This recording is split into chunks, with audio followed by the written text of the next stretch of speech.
Good morning and welcome to today's Tanya study. Today is Tuesday, February 2nd, and we are learning Tanya.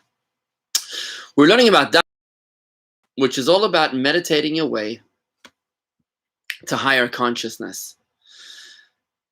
It's relevant, it's profound, and it's deeply meaningful. Alter Rebbe today in Tanya chapter 42, part 2. Leads us by the hand and walks us through the process of how we can reach higher consciousness, how we can literally get out of the swamp, get out of the muck, and how we can find our way towards avodas Hashem, service of Hashem, towards being not reactive to everything that's going on around us, but to being proactive to where we want to be going. Instead of just reacting to every stimulus around you and feeling like a bag of potatoes or a gehackte labor, chopped liver, you feel like a mensch as you know that you're conscious, you're present, you react to what you choose to react, and you're in full control of your faculties. Today's Torah study has been generously sponsored by Dr. Joe and Naomi Fertig, in honor and in loving memory of Joe's father, Chaim ben Yosef. May his neshama have an aliyah in Gan Eden in the merit of his yahrzeit. Also special healing to Michael ben Miriam and to Masha Batsera.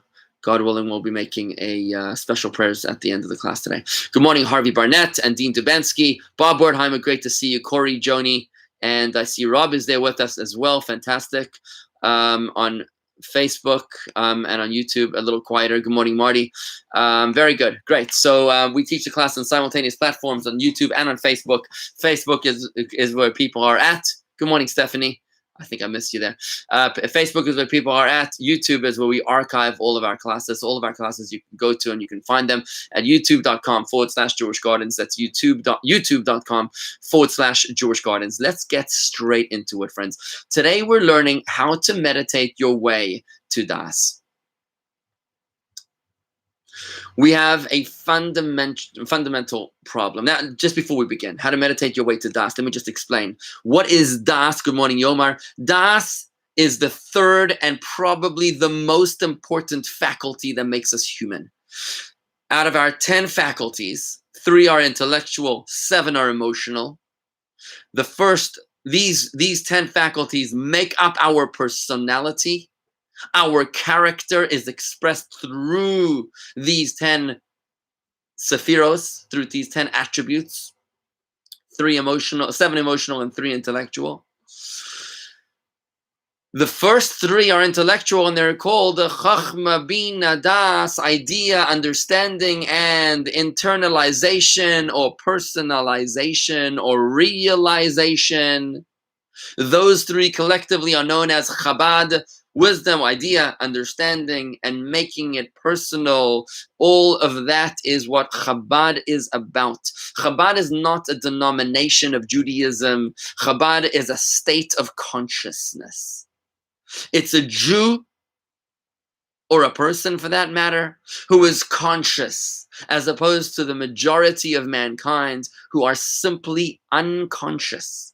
They walk around all day long, just doing whatever they need to be doing, being busy in what we call the rat race, where they're literally chasing their tails. But are you truly conscious and aware of who you are, of where you're coming from, of where you're going, what your purpose upon this earth is? When a person dies, we have an opportunity to reflect upon their lives and to think about it for a moment. What kind of life here was lived? Was this a life which was merely running around in circles? Or was this a life of purpose? Was it a trajectory? Was there achievements? Was there growth? Was there awareness? Was there consciousness? And to get to that, you need to zone in, to hone in on the third intellectual attribute of Das. Das, which I love to call realization, because it's what takes our understanding, our intellectual understanding, and makes it real. It makes it mine, it makes it my own. Das, the transition from Bina, comprehension, to Das, realization, is the transformation, is the process of taking what you understand in your brain to make it something that you feel in your heart. That is not an easy process. And that is the subject of what we'll be learning about this morning in the second part of chapter 42 of Tanya. Because if you can reach that point, if you can reach the point where you can actually focus your attention, to focus your concentration upon what you want to concentrate on, to the point that you begin to feel in your heart what you want to feel in your heart, you're now going to give birth to a whole set of emotions that are aligned with your trajectory, with where you want to go. Picture the scene. A person wakes up in the morning, the first thing he does, opens up his email, and he sees that email, whether it's from a lawyer, a competitor, a problem, and what's his first reaction? His heart sinks. He's reacting. But imagine you wake up in the morning, far from your phone, you put your hands together and you say, Moide ani lefanecha. I am grateful to you, living and faithful King, that you have restored my soul within me. Thanks for believing in me. You spend 12 seconds on that initial meditation. You know what kind of day follows from that beginning, where the first thought in your mind is, God apparently believes in me. He gave me life for another day. I guess I'm here for a reason. That reason's got to be a lot more than reacting with panic to the election results, or to whether or not you get the vaccine, or to what your business competitor is doing. You're way, way, way higher than that, because you're conscious. You're present. That is what Das is about. Most of us live a life where we understand, we have ideas, we understand, but the moment we've reached understanding, we're done, we're happy, we go, we leave, we close the book. But Das is the process of meditating. It's hard work, it's not easy. It's the process of becoming human, of feeling what it is that we're learning about. Feeling what it is that you're learning about. You know, we speak generally about 5 different parts of our soul. Tanya talks to us about 5 parts of our soul. There's the Nephesh, Ruach, Neshama, Chaya, and Yechida. To just give a literal translation, Nephesh would be soul, Ruach is spirit, Neshama is breath, Chaya is life, and Yechida is essence. What does that really mean? We've spoken about it before, but just in brief. We spend most of our lives in the bottom 3 of our 5 soul levels. The lowest soul level is just being alive. Just the difference between a dead person and a living person. The difference between a corpse and a breathing person on life support. It means that you're alive. You're not dead. That's Nephesh. It's just a very, very, very basic life support. It means you're alive. Sometimes called action, because you're able to make action. The next level, Chaya, is emotion.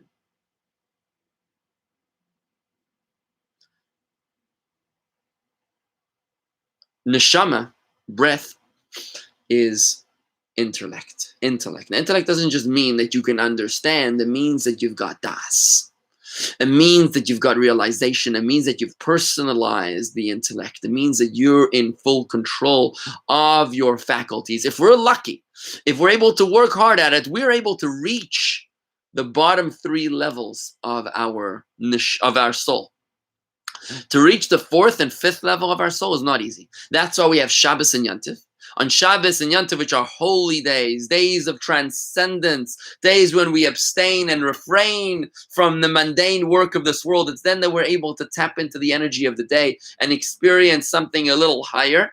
That's why we have a fourth prayer in Shabbos called Musaf on Yom Tov, and that's a day of higher transcendence. And only once a year we reach the level of Yechida, of essence, of an essential bond. That's on Yom Kippur. But we'll be learning. We're starting a new course on Thursday nights. It's called Journey of the Soul, the journey of life, death, and the afterlife. The Jewish belief in the afterlife. So much exciting stuff to learn over there. So in this course, Journey of the Soul, we'll learn that when a person passes away, there's a small, the lowest part of the soul actually stays at the graveside forever. It's called the Nephesh. That Nephesh, the lowest part of the soul, stays at the graveside. And that's why it's important to visit the graveside of your loved ones, because there's actually, it's not just the remnants of them, which have long decomposed when you come visit 30 years later. No, there's still, the soul stays there next to where the body's remains are, the bottom part of the soul. But then there are 4 higher levels of the soul still, right? So what we're learning about today is our ability to connect. Hopefully we're all on the level of Nephesh. We're all alive. If you woke up and you got out of bed this morning, you're in the level of Nephesh. You might still be in bed, but that's okay. The level of Nephesh is the basic life level of soul. But in order to truly experience level 2 and 3, which is Ruach and Neshama, which is emotion and intellect, you've really got to be able to control your emotion. Are your emotions reactive? If your emotions are reactive, then you're on the level of Ruach. When you open up that email and you panic, or you look at the news and your heart sinks because something happened, you're more than alive, you're feeling, but your feeling is reactive feeling. If you want to be able to experience more presence, if you want to be more conscious, you've got to climb out of Nephesh, higher than Ruach, and into Neshama. Neshama is the world of intellect, where you experience Chachma, Bina, and Das, idea, understanding, and realization. When you can do that, now your Ruach, your emotions are no longer reactive, they're proactive. How do we do that? That's what we're going to be talking about today in the second part of chapter 42. The first thing that the Alter Rebbe introduces us to is he validates our problem. He says we have a built-in problem because we exist as a soul within a body. A godly soul, which is inside of an animalistic body. A selfless soul inside of a self-centered piece of flesh. And we therefore experience a cognitive dissonance, where what we see is not what we feel. What we understand in our minds is not what we feel in our hearts. In our hearts, we feel a sense of self-centeredness, a sense of narcissism, a sense of me. In our minds, we sense greater truths. And because we're living with a difficult roommate here, with our soul and body in one, there is going to be a cognitive dissonance. And therefore, by first recognizing the problem, we can overcome this problem through 2 steps. First, we'll need to toil with our body, and then, says the Alter Rebbe, we'll need to toil with our soul. Generally speaking, toiling with our body means that we have to show our body who's boss. If you're going to feed your body without refrain, without any limits, you'll be building a monster. If you're going to serve your body every single desire that it wishes for, you're only going to be building your sense of self, your selfishness, and your body's natural sense of selfishness, or your animal soul's sense of selfishness. And you'll be making it more difficult for your godly soul's selflessness, transcendence, to be able to express itself. And therefore, you have to toil with the body. Step one of two steps, toil with the body and toil with the soul. Toiling with the body means to humble the body through breaking it. You know, when the Queen of Sheba, Queen of Ethiopia, comes to King Solomon, she had to test the wisdom of King Solomon with the famous riddles of the Queen of Sheba. We'll be coming across them eventually in the Monday morning series, the biblical history series, the stories of the ancient kings of Israel. So one of the riddles that she asked the King Solomon to see how wise he was, the more you feed me, the more hungry I become. The more you starve me, the more satisfied I become. What am I? I wonder if you have any idea what I'm talking about. I wonder if anybody here, maybe you could post in the chat box, the answer to the riddle, the Queen of Sheba. The more you feed me, the more hungry I become. The more you starve me, the more satisfied I become.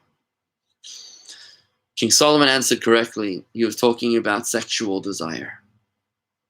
The more we give in to our sexual desire, the more we need.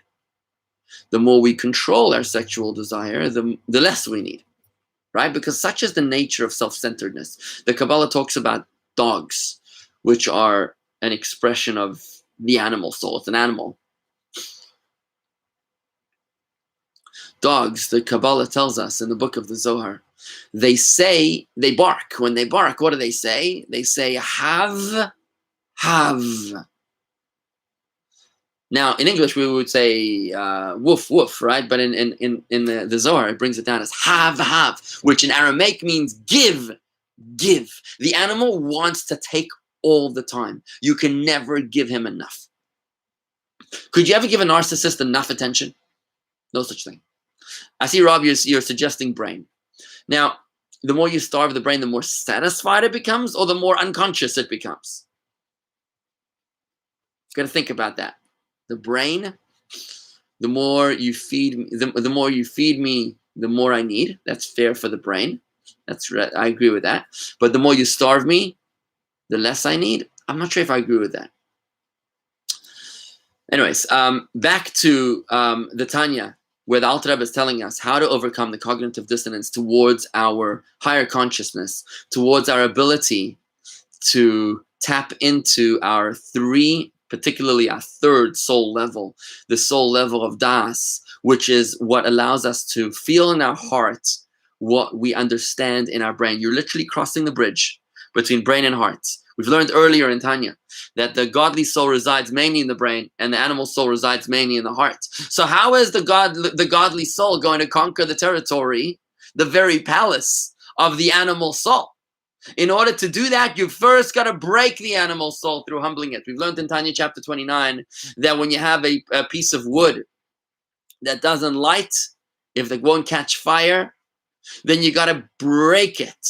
You got to chip it into small pieces. And when you chip it into small pieces, the little chips, they will catch a light. If you got this big, giant, heavy piece of wood, a log, and it doesn't catch fire, chop it up in small pieces and it will catch fire. So too, if your body's non-responsive to the spirituality, to the spiritual sensitivity of your soul, you've got to break it. And we spoke in Tanya chapter 29 how to do that. There were 2 steps about that. Yeah, Corey, I'd agree with you. Ego would pretty much be aligned with the answer. And that is the manifestation of sexual desire. So in Tanya chapter 29, we spoke there in more detail of how you break the body. And that we said is through iskafia and ishapcha. Iskafia was basically a word which I was hoping that you might be able to incorporate into your lexicon. Iskafia means to curb your desires. If you want to eat, you go to the buffet. Before the pandemic, we used to have things called buffets. You could go and you could help yourself to whatever food is on the table. And you desire to taste every single food on the table. If there's one food that you deny yourself, what's happening? You're breaking your desire. You can eat everything you want in the buffet, but there's one food that you tell yourself, I'm not eating that. What you're going to be doing is that you're showing your body, your animal soul, who's boss. You have to eat to survive. You're not gonna not eat. But through iskafia, what you're doing is that you're holding back your animal soul's desires. You're curbing it. And that is the first step through which we can reach das, higher consciousness, awareness of the soul, to be invested in our soul, in the neshama level of our soul, which is das,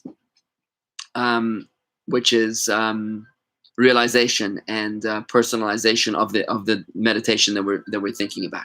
But in addition to step one of overcoming the cognitive dissonance, which is toiling with our body, breaking our body through humbling it. Remember, your body's good. The problem with the body, the problem with animal soul, is only when you let it be in charge. I mean, let's say you have a car and a driver, right? The car is very, very important. The car takes the driver to places he can't go, but as long as the car is subservient to the driver, things are great. The problem is when the car is no longer subservient to the driver.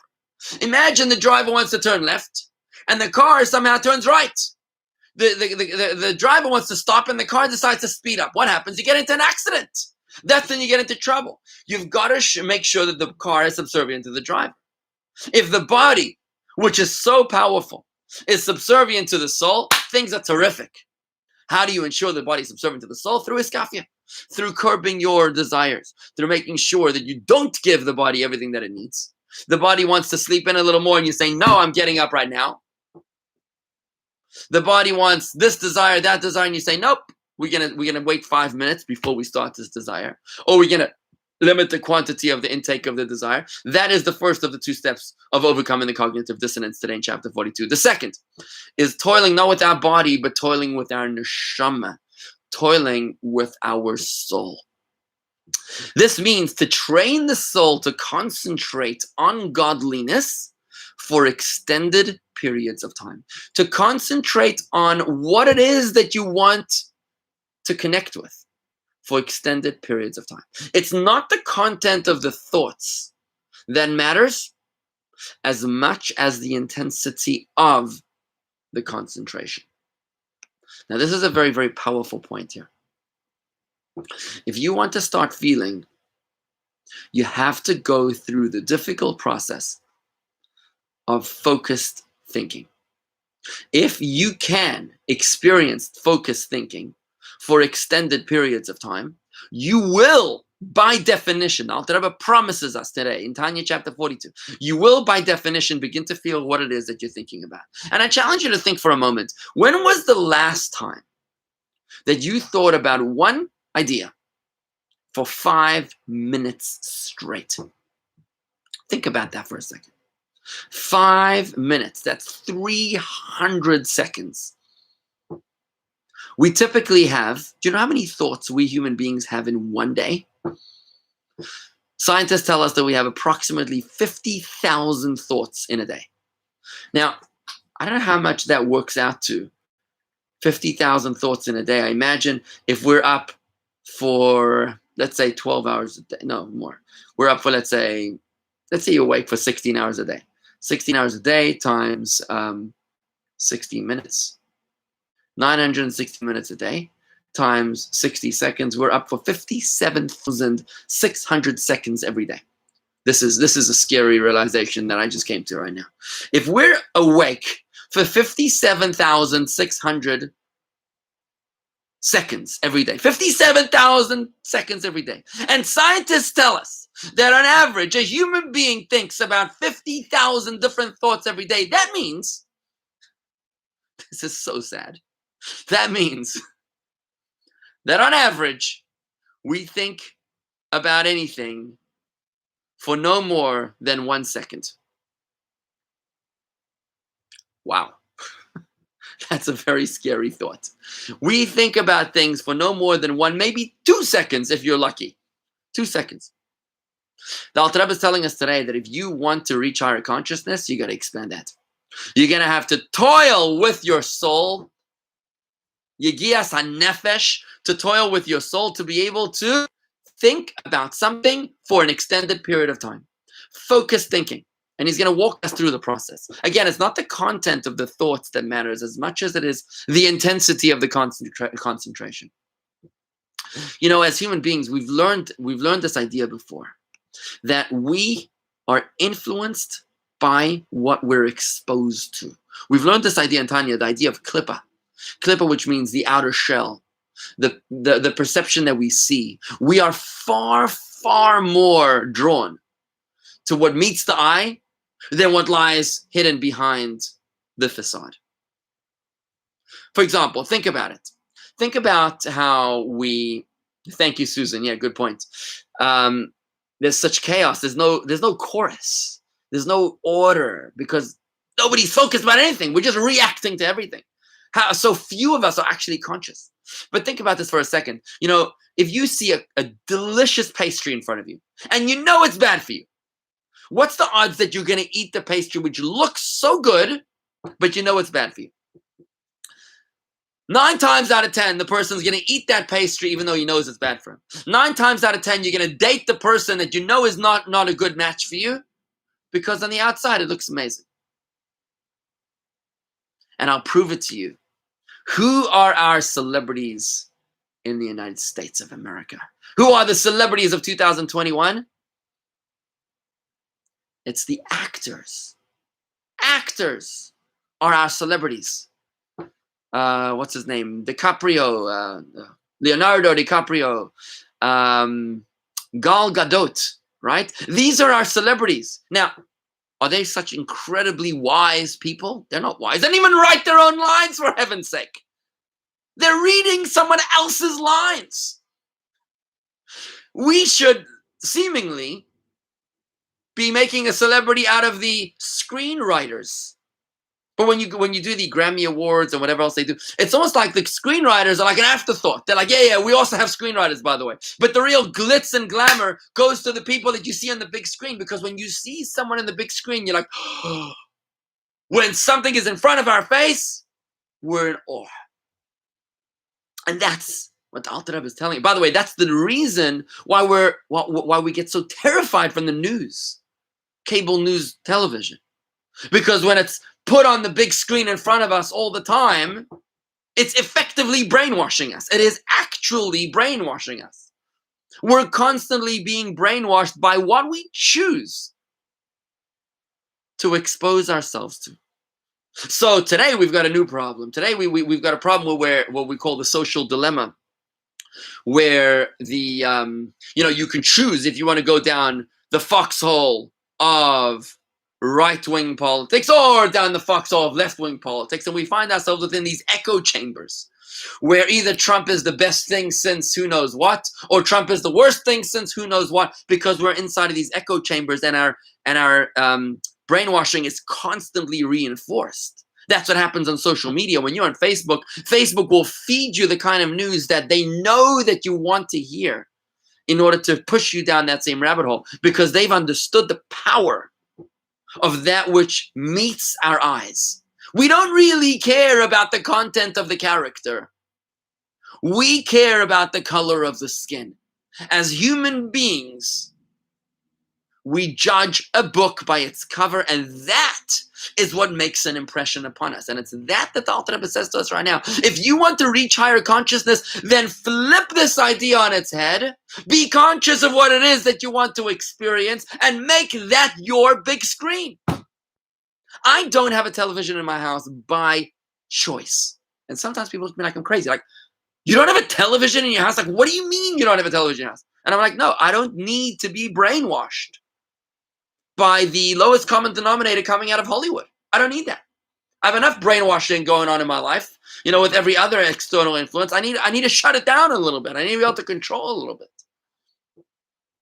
The Alter Rebbe is telling us, be conscious of what you want to be exposed to. And if you can make sure that your big screen is an idea of focused thinking, that is what you're going to experience in a level of das. What you're going to feel in your heart is what you're exposed to.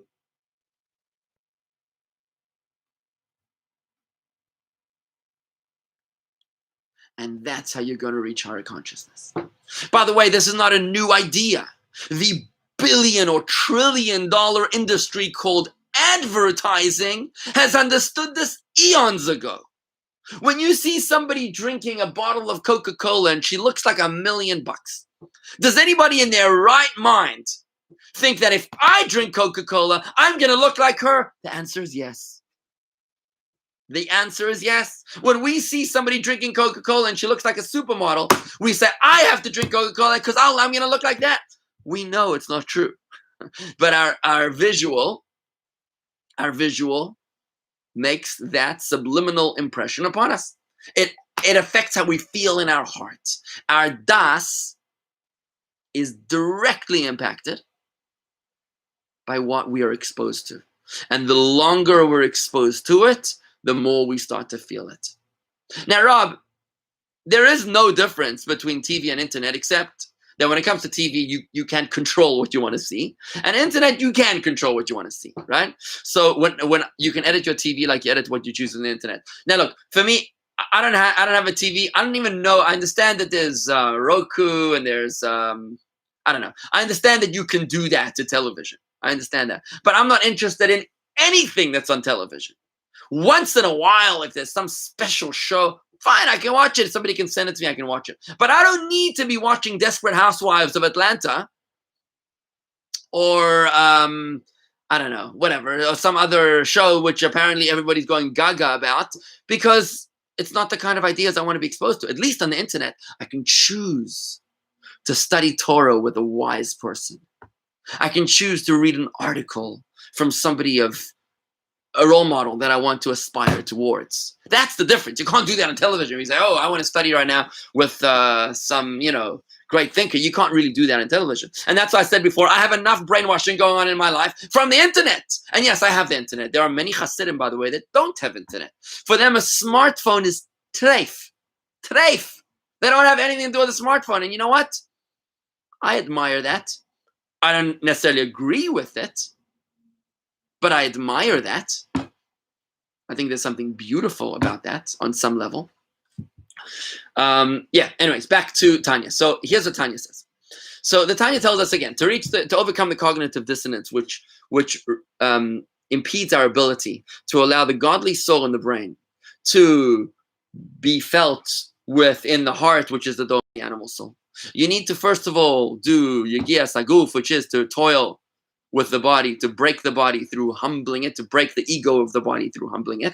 Iskafia, which is withholding, curbing the desires of the body. And then there's toil with our neshama, which is training the soul to concentrate on godliness or on the ideas that you want to internalize for your higher consciousness for extended periods of time. There are 3 phases of this das. Number 1 is attachment.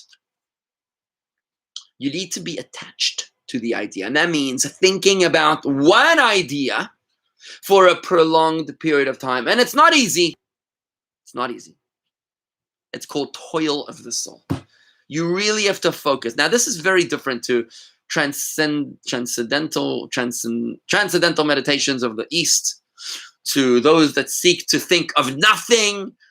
Kabbalah tells us it's impossible to think of nothing. Our minds are constantly thinking of something. And if you try to clear your mind, you'll end up thinking about that nail on the wall. You are thinking about something all the time. The question is, what are you thinking about and how long are you thinking about it for? So when you can become attached to an idea, the Alter Rebbe explains to us that the word das, which means feeling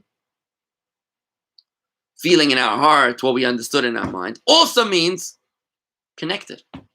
It also means attached, as in marriage, marital attachment.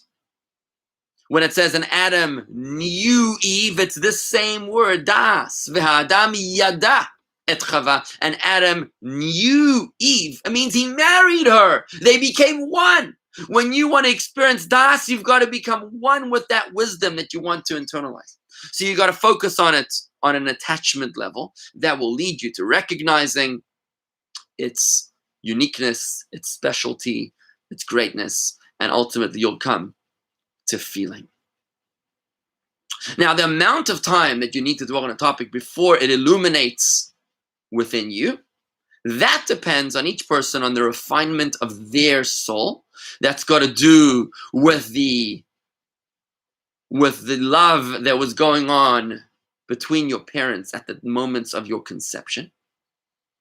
That's got to do with the purpose or the intention of your parents at the moment of your conception. We've learned that in Tanya chapter 2, that if your parents were having relations for selfish reasons, they will draw down a soul of lower caliber. And if they were making love, as in loving each other, they would draw down a soul of higher level, of higher caliber, because there was more selflessness going on rather than more selfishness. So now your soul origin will impact the amount of time you need to dwell on a topic before it illuminates within you, and also your own personal life's experiences. Your own personal life's experiences. So if you have sinned a lot, your soul has become tarnished. There's a lot of schmutz on you that you've got to clear up. The light doesn't shine. It's covered in schmutz. You got to do teshuvah. You got to think a little bit more, a little bit longer. Focused thinking. But the Alter Rebbe promises us that all souls, even the most coarse, will experience some degree of concentration, some degree of awe, some degree of hargasha, of feeling, after some period of concentration. You're gonna reach it eventually. Let me see what's going on here on YouTube, on Facebook. Okay, so Rob, you've convinced me. I'm canceling Facebook and YouTube as soon as class is over. I love it, Rob. That'd be great.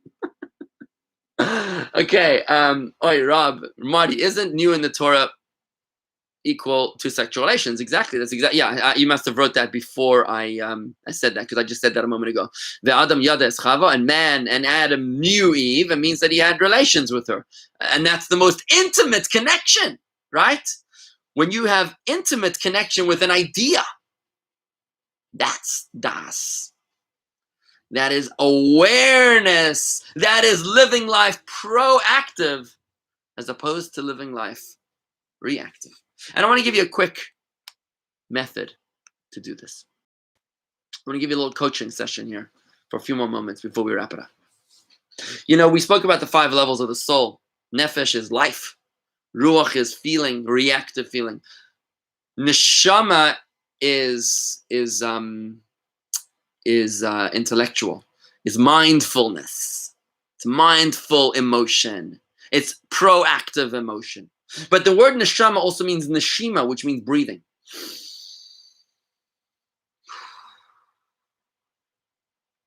We have within ourselves a paradox. We are a paradox.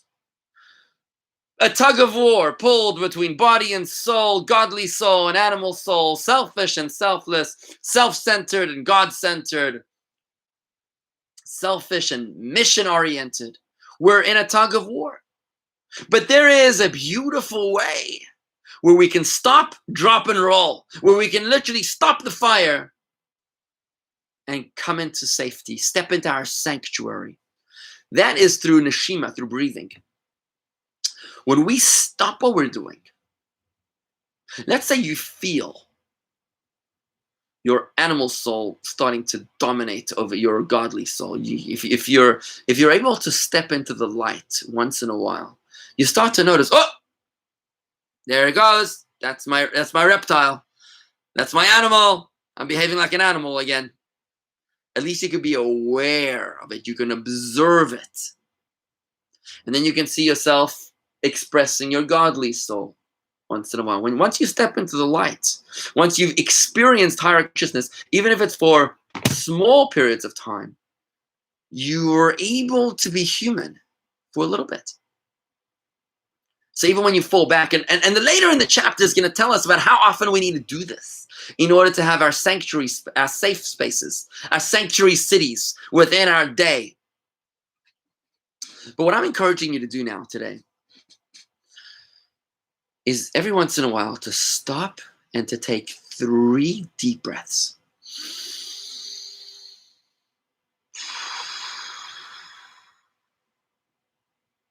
Three times. When you do that, you're literally plugging in your soul to where it came from. You're drawing life and you're schlepping it back into yourself. When you feel more body and less soul, the act of breathing is the same word in Hebrew as soul. By breathing, we have a physical manifestation of how we can draw that soul back within us. That's why you'll notice many meditative teachers do so through breathing exercises. I think of Label Wolf, for example. If you've heard of him, we brought him many times to the Chabad. He's done many meditations here with us, always accompanied with breathing. Breathe and feel and be conscious on your focused breath. He speaks about the warmth of the air outside and inside the nostrils, very focused on the breathing, because it's all about paradigm shift. It's all about shifting our paradigm from our default setting, which is the body, to the desired setting, which is the soul.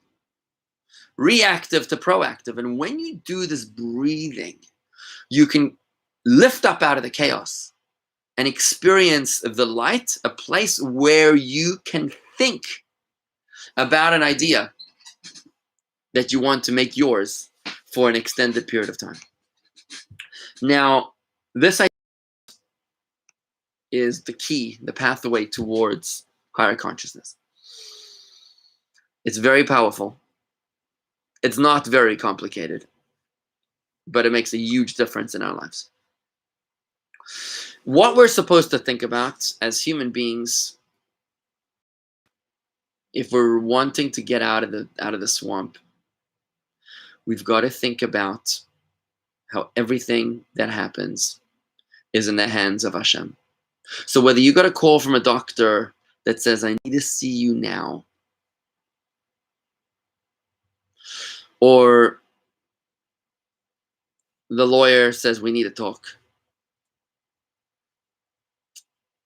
a client, if you could be conscious of the fact that Hashem is in control all of the time. There is nothing outside of Hashem. To believe that your lawyer or the doctor or the disease or the election or the business has any impact upon you outside of God, that is idolatry. To believe that there is any power outside of God is idolatry. What we're looking to reach is a state of Shema Yisrael.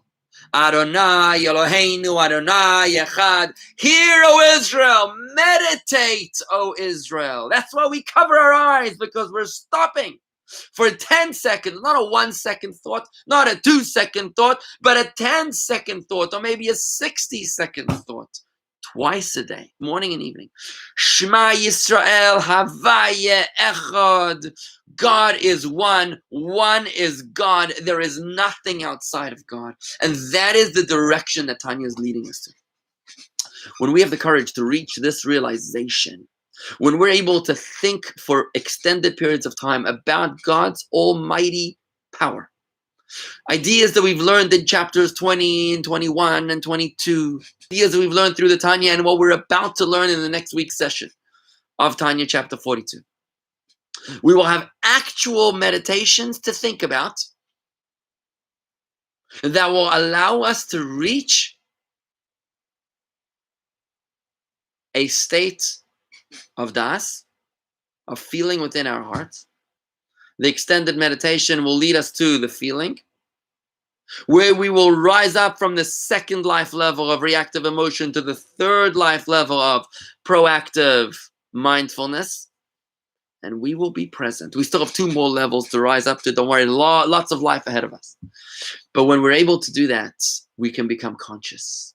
That's when we become present. That's when we become alive. Today we've learned about the trajectory, the road. But the actual meditations, you have some of them already, especially if you've learned Tanya already before this. You know what to think about. But if not, don't worry about it. We'll do it next week. I highly encourage you to review this chapter in the book. We're learning today from the practical Tanya by Kol Menachem Publishers. You can contact the office if you want to buy a copy. 561-624-2223. That's 561-624-2223, where you can buy a copy. Ashley will be happy to help you. And I encourage you to review the chapter that we've learned today. We learned this first section, or the second section of chapter 42. I paraphrased, obviously, in my own words, such powerful ideas, and I hope that you're able to find this meaningful. I'd like to conclude with a special memorial prayer for the father of Joe Fertig, who sponsored today's Torah study, as well as a blessing of healing for the people that need it. So here we go. I'm going to start off with Joe Fertig's father, Reb Chaim ben Rabbi Yosef. Hey, lemalei rachamim shechein b'amaroim v'mamatzim v'nochanochim al kanfei hashchina b'maleis kadoshim v'tohirim k'zer regem azirim es nishmas Reb Chaim ben Rabbi Yosef sheolach li lamoi b'avur shenodvu tzedakah b'adas koras nishmosoi b'gan eden tei menachosoi lachin bal rachamim yasterei b'seis tzarek nafav leilamim b'yitzror rachamim es nishmosoi arnei nachalosoi v'enoch b'shalom al mishkavai v'neimar ramei. You know, God full of compassion as well as on high, grant true rest upon the wings of the Shekhinah in the exalted spheres of the holy and pure, of the divine presence, who shine as the resplendence of the firmament to the soul of Reb Chaim ben Rabbi Yosef, who has gone to his supernal world, for charity has been donated in remembrance of his soul. May his place of rest be in the Garden of Eden. Therefore, may the All-Merciful One shelter him with the cover of his wings forever and bind his soul in the bond of life. The Lord is his heritage. May he rest in his resting place in peace. And let us say, Amen. Thank you, Joe. May your father soul of an Aliyah and Gan Eden. I'd like to conclude with the blessing of healing for those that need healing. Mi Shebeirach Avotenu, Abraham, Yitzchak, Yaakov, Moshe, Aaron, Dovid, Shlomo. May he who blessed our forefathers, Abraham, Isaac, and Jacob, Moses, and Aaron, David, and Solomon. Uyevorech v'yerape es Michael ben Miriam ve'es Masha basara. Because we have pledged the charity without a vow in their sake, in this merit, may the Holy One, blessed be He, be filled with mercy for them, to restore them to health, to cure them, to strengthen them, and to invigorate them. V'yishlach lehem meir refuah shlema min hashamayim l'chol ivareim v'chol gideim b'seich shar chayli Yisrael refuah Nephesh refuah aguf v'nimar. Amen. And let us say Amen. Today is Tuesday. Corey gives a class on Hebrew language through the Psalms of David at 11:30 on Zoom for men and women, jewishgardens.com/Zoom. Tomorrow night, special event with singer-songwriter Peter Himmelman. He is the son-in-law of Bob Dylan, but he doesn't like talking about it. That's happening tomorrow night on Zoom, jewishgardens.com/Zoom. And Thursday night begins the Journey of the Soul. I believe that's the course that you're talking about, Rob. Journey of the Soul, which is on Thursday night. You have to register for that course, and you have to register soon because you need to get the textbook in advance of the class. That's jewishgardens.com/RSVP, jewishgardens.com/RSVP to register for the Journey of the Soul course. If you want to just check it out to see if it's for you, then you can just let Ashley know that you're coming for the first lesson just to try it out. Susan, thank you. It was nice listening live for a change. May the rest of your day be filled with health, happiness, and harmony. Thank you, Susan. Thank you, Harvey. Thank you, Marty. And good to see everybody here as well. Yashakach, everybody. Have a wonderful day. Be safe and